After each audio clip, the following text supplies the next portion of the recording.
There I was, sitting at my future mother-in-law's dining table, absolutely demolishing what might have been the best lasagna I had ever tasted in my entire life. The garlic bread was perfectly toasted.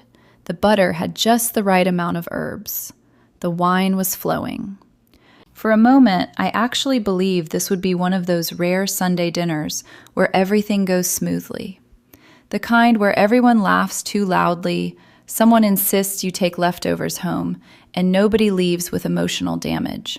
I should have known better. I really should have known better. Because just as I reached for my third piece of garlic bread, don't judge me, it was incredible, my boyfriend Ryan casually dropped a conversational grenade into the middle of the marinara sauce. I invited my ex-girlfriend Jessica to my sister's wedding. He said it the same way someone might comment on the weather. Calm, casual, completely insane. She's basically family, Ryan added with a shrug.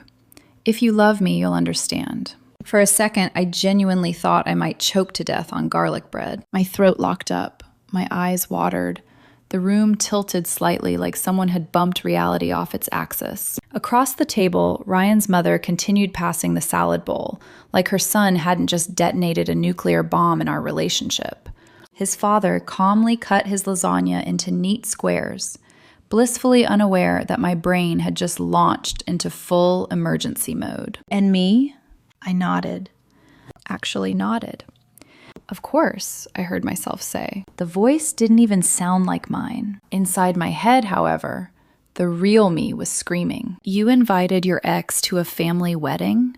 Images flashed through my mind, like scenes from a nightmare romantic comedy. Jessica catching the bouquet while Ryan laughed. Jessica hugging his parents like she never left the family. Jessica slow dancing with him while everyone whispered. Meanwhile, I'd be sitting there like a decorative plant, wondering if anyone would notice if I quietly disappeared. Jessica has always been important to my family, Ryan continued, spooning more pasta onto his plate like he hadn't just set our future on fire. You'll like her. Oh. I doubted that very much, because in that exact moment, sitting there with a mouthful of lasagna and a collapsing sense of reality, one thought became painfully clear. Something about this situation felt very, very wrong. And I had a feeling this wedding was about to become the biggest disaster of my life. My name is Emily Carter, and at the time this story began, I was 32 years old and working as a marketing strategist for a mid-sized tech company in Seattle. My life, up until that Sunday dinner, had always been the kind that looked perfectly normal from the outside. Stable job, nice apartment, a relationship that seemed solid. And Ryan Walker had walked into my life almost 3 years earlier in the most ordinary way possible. We met at a mutual friend's birthday party. I remember the exact moment because he spilled half a glass of red wine on his own shirt while trying to make a joke about how terrible the music playlist was. Instead of panicking, he laughed at himself. That laugh was what got me. It was warm, easy. The kind of laugh that made other people relax. Great, he said, looking down at his shirt. First impression, I'm either drunk or extremely clumsy. Which one? I asked. Give me 10 minutes, he replied. Then we'll both know. That night we talked for hours. About work, about childhood, about terrible movies we secretly loved. Ryan had a way of making conversations feel effortless, like you'd known him for years instead of hours. 2 weeks later, we went on our first real date. 6 months after that, we moved in together. At the time, everything felt natural, comfortable. Ryan worked in sales for a logistics company. He was outgoing, confident, and incredibly good with people. My friends liked him immediately. My coworkers called him dangerously charming. My parents adored him the first time they met. But the person whose opinion mattered most to Ryan was his family. The Walkers were very close. Sunday dinners, holiday trips, birthday parties, they did everything together. His parents were friendly and welcoming from the beginning. His mother loved cooking elaborate meals and insisted that everyone eat seconds. His father had the calm, quiet demeanor of someone who had spent his whole life solving problems with patience. Then there was Sarah, Ryan's younger sister, the bride. Sarah and I got along well, though we were never particularly close. She was bubbly, emotional, and the kind of person who loved big romantic gestures. Her wedding was the biggest thing happening in the family that year. Everyone talked about it constantly. Flower arrangements, venues, dress fittings, and Ryan was deeply involved in helping her plan everything. Looking back now, there was one name that occasionally surfaced during those family conversations: Jessica. At first, it came up in harmless ways. Oh, Jessica used to love that restaurant. Jessica helped Ryan study for that exam in college. Jessica and Ryan dated all through high school. Whenever her name appeared, Ryan would brush it off casually. That was years ago, he'd say. And I believed him, because in the beginning, there were no warning signs, no suspicious late nights, no secret messages. Ryan was affectionate, attentive, and present. If anything, he seemed proud to introduce me to his family and bring me into their traditions. That's why the dinner announcement shocked me so deeply, because until that moment, Jessica had always been just a name from the past, a small piece of Ryan's history, something that had ended long before I entered the picture. At least, that's what I thought. But as I lay awake that night after the dinner, staring at the ceiling while Ryan slept peacefully beside me, I couldn't stop replaying one specific detail in my head, the way he had said it, so casually, so confidently. Like inviting his ex-girlfriend to his sister's wedding wasn't strange at all. And the more I thought about it, the more something inside me started to shift. Because suddenly, those old stories about Jessica didn't feel so harmless anymore. Suddenly, they felt like pieces of a puzzle I hadn't bothered to assemble. And I was beginning to realize there might be a picture hidden in those pieces that I wasn't going to like at all. That night, sleep refused to come. Ryan had fallen asleep within minutes of lying down, the way he always did. One moment, he was scrolling through his phone. The next, he was breathing slowly beside me, completely at peace. Meanwhile, I lay there staring at the ceiling fan, turning slowly above us, round and round, just like the thoughts in my head. At first, I tried to convince myself I was overreacting. Maybe Ryan was right. Maybe Jessica really was basically family. They had grown up together. His parents clearly liked her. Sarah didn't seem surprised at all when he mentioned inviting her. Maybe this was just one of those modern, mature situations where people stayed friends with their exes. But the more I replayed that dinner conversation, the less comfortable I felt. Because it wasn't just the invitation itself. It was the way Ryan had assumed I would be fine with it. He hadn't asked. He hadn't even warned me beforehand. He had simply announced it at the dinner table like it was already decided. And everyone else had acted like it was perfectly normal. I turned my head slightly and looked at him sleeping beside me. His face looked peaceful in the dim light from the street lamp outside our window. For a moment, I wondered if I was being unfair. Ryan had never given me a real reason not to trust him. But then something else drifted into my memory. A moment from a few weeks earlier. We had been sitting on the couch one evening when Ryan's phone buzzed on the coffee table. He had glanced at the screen quickly, then flipped the phone face down. "Work?" I had asked casually. "Yeah," he said quickly. But something about the way he said it had felt off. At the time, I ignored it. Everyone gets work messages. Everyone has busy days. But now, lying there in the dark, that tiny moment suddenly felt much bigger. I sat up slowly in bed. Ryan didn't stir. From the living room, I could hear soft music playing. Sarah had given Ryan a box of wedding decorations earlier that day, and he had mentioned helping her fold napkins into decorative shapes for the reception. Apparently, he had decided to start working on that tonight. The music drifted quietly down the hallway, and then I heard Ryan humming along with it. Carefree. Relaxed. Completely unconcerned about the fact that he had just invited his ex-girlfriend into the center of a very important family event. I swung my legs over the side of the bed and stood up. Something inside me had shifted from anxiety to curiosity. And curiosity can be a dangerous thing. When I walked into the living room, Ryan was sitting at the coffee table, surrounded by white napkins, carefully folding them into what looked like swans. He looked up and smiled. "Hey," he said softly. "Couldn't sleep?" "Not really." He patted the couch beside him. "Come help me. Sarah wants like 200 of these stupid swans." I sat down beside him and picked up a napkin. "You're very dedicated to this wedding," I said lightly. "Well, it's my sister," he replied. "It's kind of a big deal." Then he added casually, "And Jessica always loved weddings. She used to plan them for fun when we were younger. There it was again. Jessica. Her name dropped into the conversation like it belonged there, like she was still part of his world. I forced a small smile. You two must have been really close. Ryan shrugged. Yeah, we were together a long time. How long? Almost 4 years. 4 years. That wasn't a teenage fling. That was a serious relationship. You never told me that, I said quietly. He looked up, surprised. I thought I had. No, I said. You just said you dated in high school. Ryan paused for a moment before returning to his napkin folding. Well, it ended a long time ago, he said. It's not important. But the way he avoided eye contact told a different story. And in that moment, a strange feeling settled in my chest. Not jealousy. Not yet. Something colder. Something quieter. Doubt.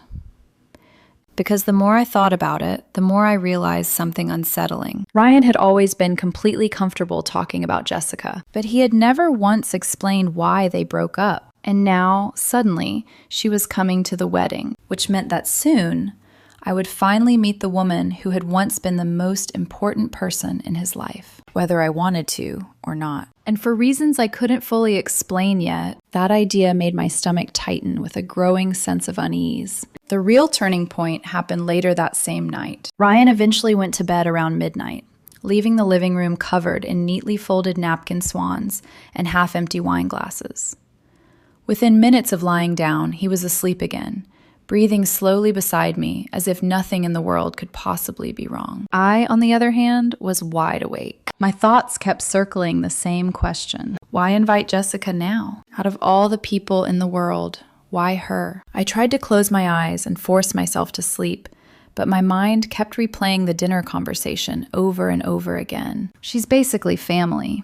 That sentence wouldn't leave me alone. Finally, around 1 a.m, I quietly slipped out of bed. The house was silent, except for the faint hum of the refrigerator in the kitchen. I walked out into the living room and sat down at the dining table, opening my laptop.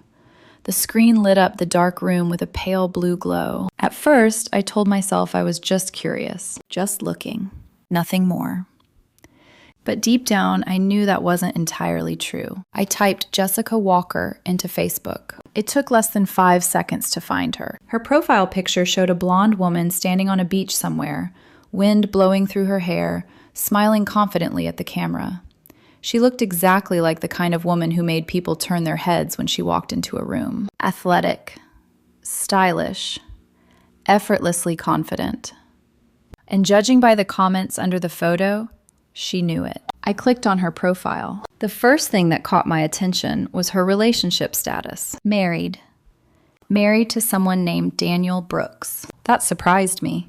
Ryan had never mentioned that Jessica was married. Then again, Ryan hadn't mentioned Jessica much at all. I scrolled through her page slowly. Vacation photos, dinner dates, selfies at the gym. The typical curated life people present online. But something felt strange. Her husband Daniel almost never appeared in the pictures. There were photos of Jessica at restaurants, Jessica at concerts, Jessica at brunch with friends, but almost none of them included the man she was supposedly married to. That alone might not have meant anything, except for one detail. Every few weeks there was a photo where Daniel appeared, and in those photos they looked distant. Polite smiles, no affection, no warmth.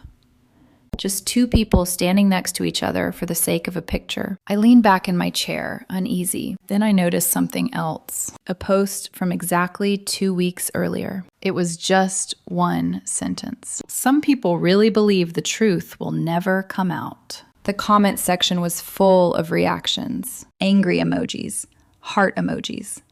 Friends writing things like, "You deserve better. Stay strong. We're here for you." My stomach tightened. That didn't sound like a happy marriage. I kept scrolling. And that's when I saw something that made my pulse spike. Jessica had liked several of Ryan's photos. Not just old ones.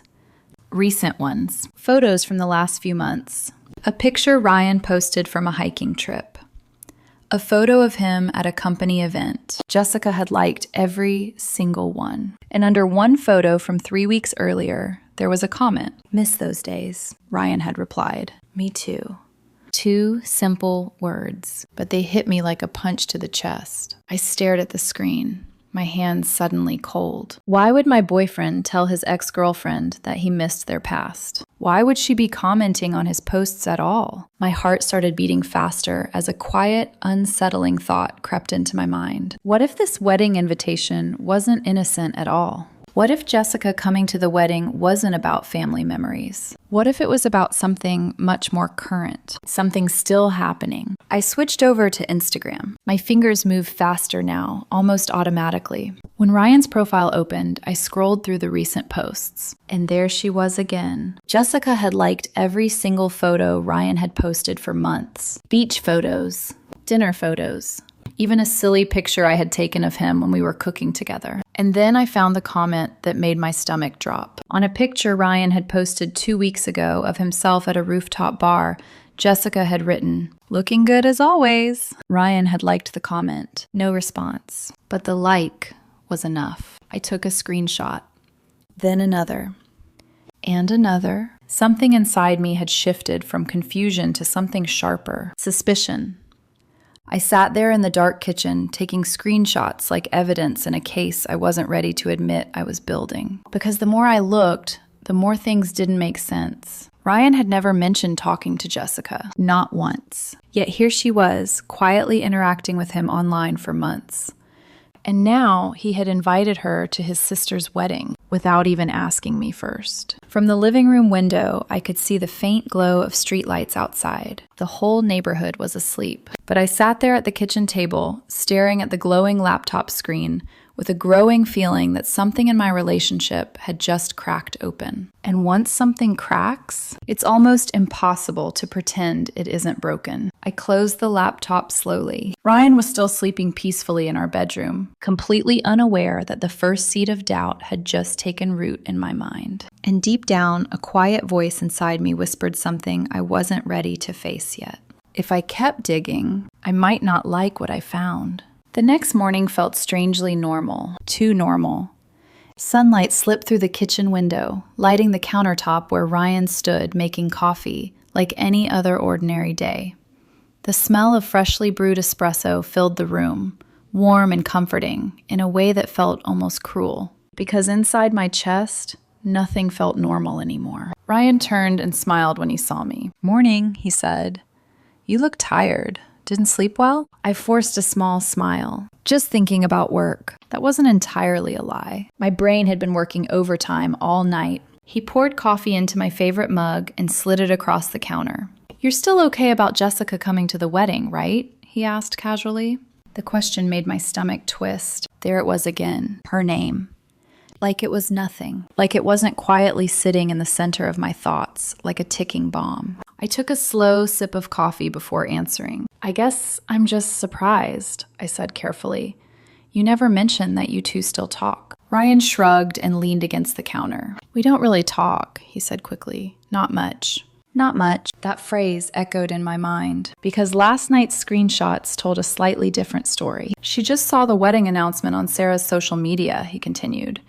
"We exchanged a few messages. She said she'd love to come." The explanation sounded smooth, practiced, almost too smooth. I watched his face carefully. Ryan was always a good communicator. His job in sales depended on it.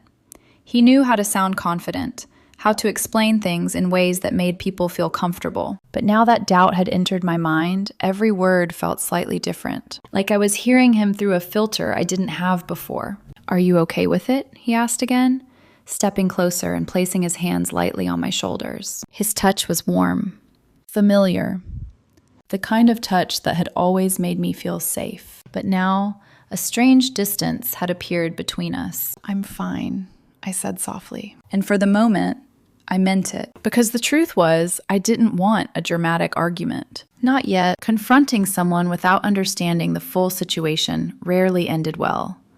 It usually just turned into accusations and defensive explanations. And right now, I needed something more valuable than an argument. I needed information. Ryan kissed my forehead. "You're the best," he said with an easy smile. Seriously, a lot of people would be jealous about something like this. I didn't respond. Instead, I watched him grab his jacket and keys. "I'll be home late tonight," he added as he headed toward the door. "Sales meeting."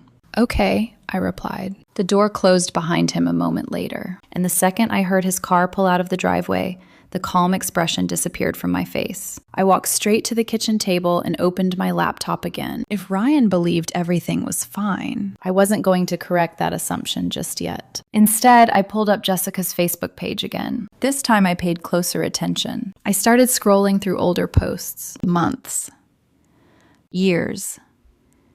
Patterns started appearing. Jessica and Ryan had clearly remained connected on social media long after their relationship ended. Likes. Comments. Occasional emojis. Nothing that looked obviously romantic, but enough to show that their connection had never completely disappeared. Then I clicked on the profile of her husband, Daniel Brooks. His page was much quieter. Fewer posts. Mostly work updates and occasional photos of hiking trips. But one thing immediately caught my attention. Daniel had posted a photo 2 weeks ago, a simple picture of a sunset taken from a balcony somewhere. The caption read, "Sometimes you realize the person you trusted most was the one lying the whole time." The comment section was full of concerned messages. "What happened? Call me if you need to talk. You deserve better, man." My heart started beating faster again. That sounded disturbingly similar to Jessica's mysterious post from the same week. Two people in the same marriage posting cryptic messages about betrayal within days of each other. That wasn't a coincidence. That was a storm. I leaned back in my chair, thinking, what if Daniel suspected something too? What if he already knew? An idea began forming in my mind. At first, it felt reckless, but the more I thought about it, the more logical it seemed. If there really was something going on between Ryan and Jessica, Daniel might be the only person who could confirm it. I stared at the message button on Daniel's profile. My finger hovered over the mouse. Reaching out to him could change everything. It could confirm my worst fears, or it could prove that I was overthinking the entire situation. Either way, once that message was sent, there would be no turning back. I sat there for a long moment, weighing the decision. Then I took a slow breath and clicked message. The message box blinked on the screen, a small empty space that suddenly felt like the most dangerous place on the internet. I stared at it for almost 5 minutes before typing a single word, then deleting it, then typing again. How do you even begin a conversation like this? "Hi, I think our partners might be cheating on us." Too dramatic. "Hello, I'm dating Ryan Walker, and I think he still talks to your wife." Too accusatory. I rubbed my temples, trying to calm my racing thoughts. Finally, I settled on something simple, something honest. "Hi, Daniel. You don't know me. My name is Emily, and I'm Ryan Walker's girlfriend. I think we might need to talk about something important." I hovered over the send button for 3 long seconds. Then I clicked it. The message flew off into cyberspace, and immediately my stomach dropped. What if he shows Jessica? What if I'm completely wrong? What if Ryan somehow finds out I contacted him? I closed my laptop quickly, like that might somehow undo what I had just done. But it was too late. The message was sent. Now, all I could do was wait. Waiting, it turns out, is torture. I tried to distract myself with work emails. Failed. I tried cleaning the kitchen. Failed. Every few minutes, I checked my phone, like someone waiting for medical test results that might change their entire life. 2 hours passed. Nothing. By mid-afternoon, I had almost convinced myself Daniel would never respond. Maybe he never saw the message. Maybe he ignored it. Maybe he already knew everything and didn't want to get involved. Then my phone buzzed. My heart jumped so hard it physically hurt. I grabbed the phone and opened the notification. A Facebook message from Daniel Brooks. My hands started shaking. I opened the conversation. His reply was short. I was wondering when someone would reach out. I stared at the screen. My pulse quickened. I typed back immediately. "What do you mean?" 3 dots appeared, then disappeared, then appeared again. Finally, another message came through. "Jessica told me she was going to a wedding next weekend. She didn't say whose wedding, just that an old friend invited her." My chest tightened. Ryan invited her, I typed. The typing bubbles appeared again. Then Daniel wrote something that made my stomach drop. Yeah, I figured. I leaned forward, heart racing. You figure? His next message took longer. When it finally appeared, it was a paragraph. Jessica has been acting strange for months. Late nights, mysterious girl trips, always on her phone but never letting me see who she's texting. My hands felt cold. He continued. About a month ago, I saw a notification on her phone from someone named Ryan. When I asked about it, she said he was an old friend from high school. Old friend. The exact phrase Ryan had used. My chest tightened further. Did she say anything else? I asked. Daniel replied almost immediately. Just that he was important to her once. I closed my eyes briefly. That sentence felt like a knife sliding quietly between my ribs. Emily, Daniel wrote after a moment, I'm going to be honest with you. I already think something is going on between them. My throat felt dry. Why? His answer came quickly. Because last month she told me she needed a weekend away to clear her head. A pause. Then another message. And I checked our credit card statement later. She stayed at a hotel downtown. Alone. Supposedly. My stomach twisted. Downtown. Ryan had told me he attended a sales conference downtown that same weekend. A cold realization crept into my mind. I typed slowly. What weekend? Daniel responded with a date. I stared at the screen. My blood ran cold. It was the exact weekend Ryan had told me he was working late, preparing for a major client meeting. I felt like the air had been sucked out of the room. The pieces were starting to fall together, and I didn't like the picture they were forming. Daniel sent another message. Emily, can I ask you something? Of course. A few seconds passed. Then he wrote, Did Ryan seem unusually eager for Jessica to come to the wedding? I let out a slow breath. Yes. Daniel responded almost instantly. Then they're definitely planning to see each other there. The words hung on the screen. Simple. Direct. Devastating. For a moment, neither of us sent anything. Then Daniel wrote something that surprised me. You know what the worst part is? What? They probably think we're too stupid to notice. I actually laughed.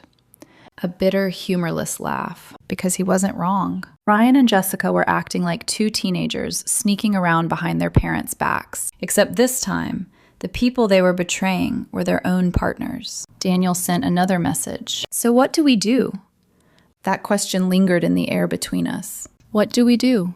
Confront them immediately? Cancel the wedding invitation? Blow everything up right now? But as I thought about it, another idea began forming in my mind. Slow. Careful. Strategic. If Ryan and Jessica wanted to see each other at that wedding so badly, maybe they should. But maybe they shouldn't expect everything to go according to plan. I stared at the screen. Then I typed the words that would change everything. Daniel, how would you feel about coming to the wedding with me? There was a long pause. For a moment, I thought maybe I had gone too far. Then his reply appeared. You mean, as your date? I smiled slightly. Exactly. The typing bubbles appeared again. Then his answer came through. Honestly, yes, I think that might be the most entertaining wedding in history. I leaned back in my chair for the first time all day, because suddenly the fear and confusion that had been suffocating me since Sunday dinner started transforming into something else. Clarity. Ryan thought he was bringing his ex to the wedding. What he didn't realize was that her husband might be sitting right next to me, and that was going to make things very interesting. The strange thing about discovering betrayal is that the world doesn't stop. It doesn't pause out of respect for your emotional collapse. People still go to work, cars still drive past your house, coffee still brews in the morning, and the person who may have broken your heart still sits across from you at the breakfast table, like nothing has changed. The next few days passed in a surreal blur. Ryan behaved exactly the same as always. He kissed me goodbye before work. He texted me during the day. Miss you. How's your afternoon? Can't wait to see you tonight. Every message felt like a small knife twisting deeper, because now I knew what might be hiding behind those words. Every time his phone buzzed, I wondered if it was Jessica. Every time he said he was working late, My mind replayed Daniel's message about the hotel downtown, and yet I said nothing. I laughed at his jokes. I helped him pick out a tie for the rehearsal dinner. I even sat beside him on the couch one evening while he showed me pictures of the wedding venue, all while a quiet voice in my head kept whispering the same painful question. How long has this been happening? At night, when Ryan fell asleep beside me, I would stare at the ceiling for hours, not crying, not angry, just empty, because part of me still wanted to believe I was wrong, that somehow all of this had a harmless explanation, that Daniel and I had misunderstood everything. But then Ryan would casually mention Jessica again. She texted Sarah earlier, he said one evening while scrolling through his phone. She's excited about the wedding. The words hit me like ice water. She's been talking to Sarah? I asked. Yeah, he replied casually. They've always been close. Another piece of the puzzle. Another secret connection I had never been told about. I forced a neutral smile. That's nice. Ryan looked up and studied my face for a moment. You're really okay with all this, right? He asked. His tone sounded almost cautious, like he was checking for cracks. For a brief moment, I considered telling him everything. I imagined putting my phone on the table and showing him the screenshots, Jessica's comments, Daniel's messages, the hotel weekend. I imagined watching his face as the lies collapsed, but I didn't do it. Because the truth was, I wasn't ready. Not yet. Instead, I leaned over and kissed his cheek. Of course I'm okay, I said softly. And that was the moment something inside me finally broke. Not loudly, not dramatically, just a quiet, irreversible shift, because I realized something painful. Ryan believed I trusted him completely. He believed I was too naive to notice anything, too loyal to question him, too in love to see the truth. And somehow, that hurt more than the possible betrayal itself. Later that night, after Ryan fell asleep, I quietly slipped out of bed again. My phone buzzed softly on the kitchen counter. A message from Daniel. You holding up okay? I stared at the screen for a long moment before replying. I think so. 3 dots appeared almost immediately. Jessica told me tonight that she bought a new dress for the wedding. My stomach tightened. Daniel sent another message. She said she wants to look unforgettable. I closed my eyes briefly. That sentence told me everything I needed to know. Jessica wasn't going to that wedding just as a casual guest. She was planning to make an impression, and Ryan had invited her, knowingly, carefully, deliberately. Daniel sent one more message. You still want to go through with the plan? I looked down at my reflection in the dark phone screen. For a moment, I barely recognized the woman staring back. 3 days ago, I had been excited about attending a wedding with my boyfriend. Now I was preparing for a confrontation that might end my relationship forever. I took a slow breath. Then I typed, yes. The word felt heavy, final. Daniel responded a moment later. Then we'll see them both there. I set my phone down on the counter and stared out the kitchen window into the dark street. Somewhere in the distance, a car drove past. The world continued moving like nothing had changed. But inside me, everything had. Because now there was no more doubt, no more denial. Whatever was happening between Ryan and Jessica, the truth was going to come out. And it was going to happen at that wedding. The rehearsal dinner arrived faster than I expected. All week, the wedding had hovered over my life like a storm cloud, slowly drifting closer. And now it was here. Saturday evening. The first official family event before the wedding. Ryan had spent the entire afternoon getting ready, pacing around the house while adjusting his tie and checking his phone every few minutes. You ready? He asked cheerfully. I nodded calmly. Almost. What he didn't know was that I had already been ready for days. Because 2 hours earlier, I had texted Daniel. Tonight's the night. His response had been immediate. I'll be there. Ryan and I arrived at the restaurant around 6. The rehearsal dinner was being held in a private room at a small, upscale Italian place downtown. The kind with dim lighting, polished wood tables, and waiters who looked slightly too elegant for the rest of us. Through the glass doors, I could already see the group gathered inside. Ryan's parents, Sarah glowing with bridal excitement, a handful of relatives and close family friends, and standing near the bar, Jessica. Even from across the room, she was impossible to miss. Tall, confident, wearing a sleek black dress that looked expensive without trying too hard. Ryan immediately straightened beside me. "Oh," he said casually. "Looks like Jessica's already here." Already here. Like this was the most normal thing in the world. I watched carefully as we walked into the room. Jessica spotted Ryan almost immediately. Her face lit up in a way that made my chest tighten. "Ryan!" She crossed the room quickly and hugged him. Not a quick, polite hug, a lingering one.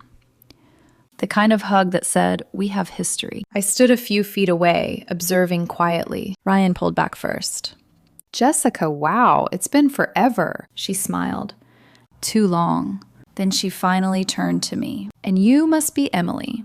Her voice was friendly, polite, but her eyes studied me carefully. "Yes," I said. She offered her hand. "Nice to finally meet you." Finally. That word echoed strangely. I shook her hand. "You too."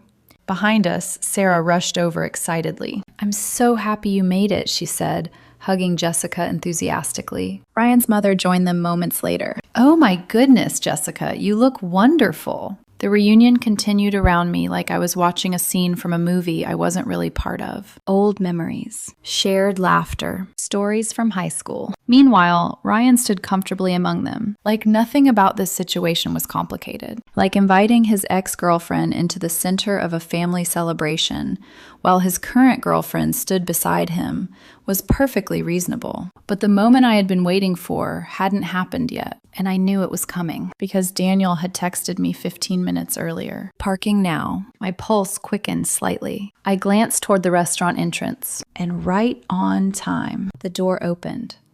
Daniel stepped inside.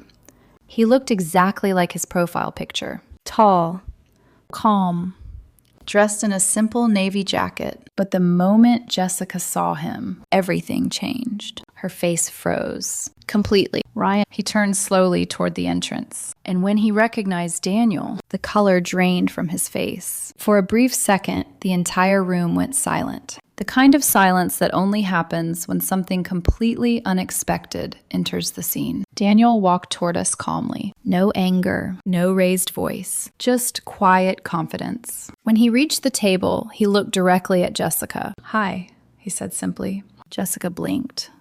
"Daniel, what are you doing here?" His answer came with perfect calm. "I was invited."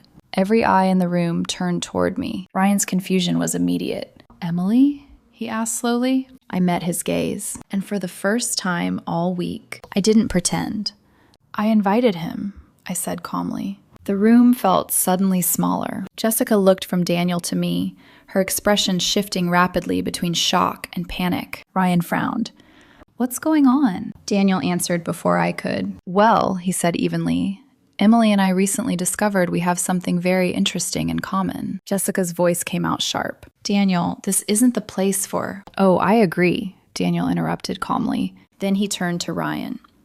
"But since we're already here, maybe we should talk." Ryan's jaw tightened. "Talk about what?" Daniel held his gaze for a moment, then said quietly, "About why my wife has been secretly meeting you at hotels for the past few months." The silence that followed felt like a bomb had just exploded in the center of the room. And suddenly, everyone understood that this rehearsal dinner was about to turn into something very different from what they had expected. For a moment after Daniel spoke, no one moved. No one breathed. The entire room seemed frozen in place, like reality itself had stalled. Ryan stared at Daniel. Jessica stared at the floor. And every single person in the room slowly turned toward them, trying to process what they had just heard. "That's ridiculous," Ryan said finally, his voice tight. The words sounded forced, defensive. Daniel didn't raise his voice. He didn't need to.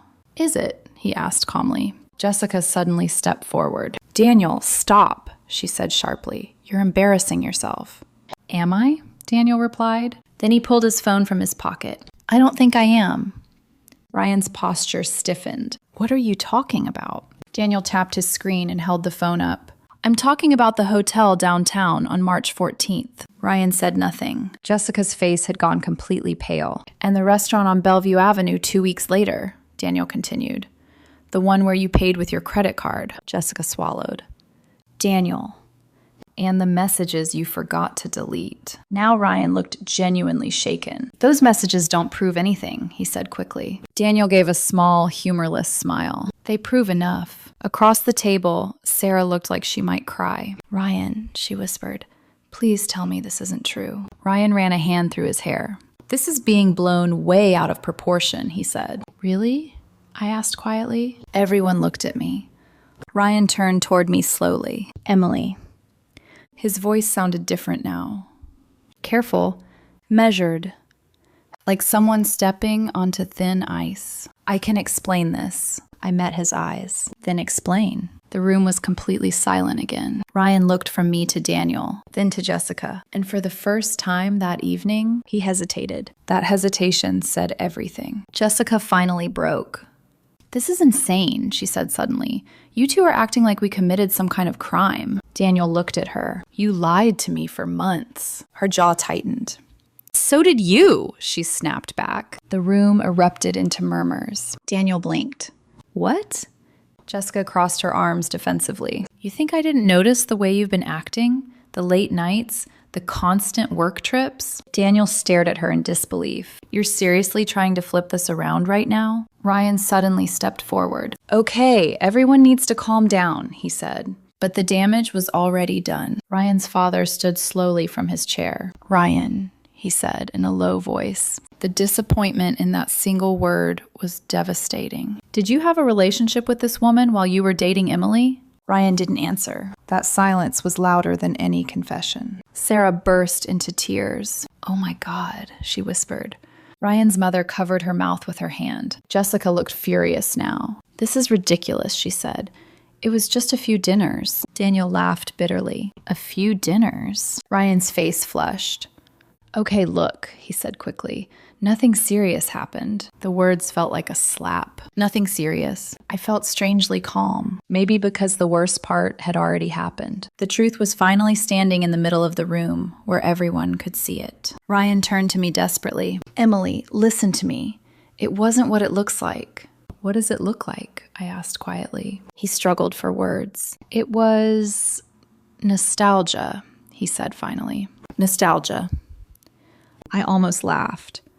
You cheated because you were nostalgic? I asked. Ryan ran his hands through his hair again. It just happened, he said weakly. Jessica scoffed. Don't act like this is all your fault, she said. Daniel looked at her sharply. You're unbelievable.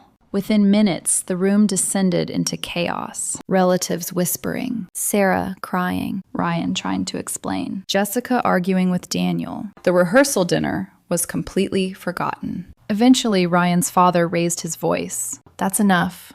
Everyone fell silent again. He looked directly at Ryan. You owe Emily an apology. Ryan turned to me slowly. I'm sorry, he said quietly. But the apology felt empty. Too late.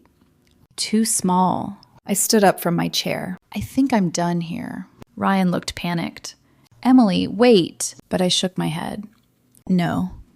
I turned and walked toward the door. Behind me, I could hear raised voices starting again. Daniel arguing with Jessica. Sarah crying harder. Ryan calling my name. But I didn't stop. When I stepped outside into the cool evening air, I felt something unexpected. Relief. Daniel came out a moment later. You okay? He asked gently. I nodded slowly. I think so. Inside the restaurant, the wedding rehearsal dinner had completely collapsed. And with it, 2 relationships. Ryan had gambled everything on revisiting the past. Jessica had done the same. And now both of them were standing in the wreckage of their own choices. Daniel looked at me. Well, he said with a tired smile, that was one hell of a rehearsal dinner. For the first time all evening, I actually laughed. 3 months later, my life looked completely different. Not dramatically different on the surface. The same city, the same job, the same small apartment. But inside, everything had shifted. Ryan and I broke up the night of the rehearsal dinner. There was no dramatic final conversation, no long emotional goodbye. Just a few short texts the next morning, confirming what we both already knew. It was over. I packed my things from his house that weekend while he was at work. By the time he came home, my half of the closet was empty, and the spare key was sitting on the kitchen counter. We never spoke again. The wedding still happened, surprisingly. Sarah decided to go through with it a week later, though from what I heard, the entire event carried a strange tension after what happened at the rehearsal dinner. Jessica didn't attend. Neither did Daniel. As for Daniel and me, we stayed in touch for a while after everything fell apart. Not in a romantic way, more like two people who had survived the same strange storm. There's a kind of understanding that forms when two strangers uncover the same betrayal at the same time. Eventually, though, life moved forward for both of us. And for me, that forward movement took the form of a plane ticket. 3 months after the wedding disaster, I used the vacation money I had originally saved for Ryan and me. I flew to Italy. I spent 2 weeks wandering through narrow streets, drinking too much espresso, and sitting in quiet cafes watching strangers pass by. It was peaceful. The kind of peaceful that only comes after chaos finally ends. One evening in Florence, I was sitting at a small restaurant eating the best tiramisu of my life, when the man at the next table struck up a conversation. His name was Marco. He was funny, curious, and refreshingly honest in a way that made conversation feel easy again. At one point, he asked why I had decided to visit Italy alone, so I told him the whole story. The dinner, the wedding invitation, the investigation, the rehearsal dinner explosion. By the time I finished, Marco was laughing so hard he had tears in his eyes. That, he said between laughs, is the most dramatic wedding story I've ever heard. I smiled. Probably not the kind of story the bride wanted. He shook his head, still smiling. Maybe not, he said. Then he added something that stuck with me. But sometimes chaos is the thing that pushes us out of the wrong life. I thought about that for a long moment, because he was right. That dinner, that invitation, that terrible rehearsal dinner. It felt like the worst thing that could happen at the time. But looking back now, I realized something important. Ryan inviting Jessica to that wedding didn't ruin my life. It revealed the truth about it. And sometimes the truth hurts. Sometimes it breaks things apart. But sometimes it also sets you free.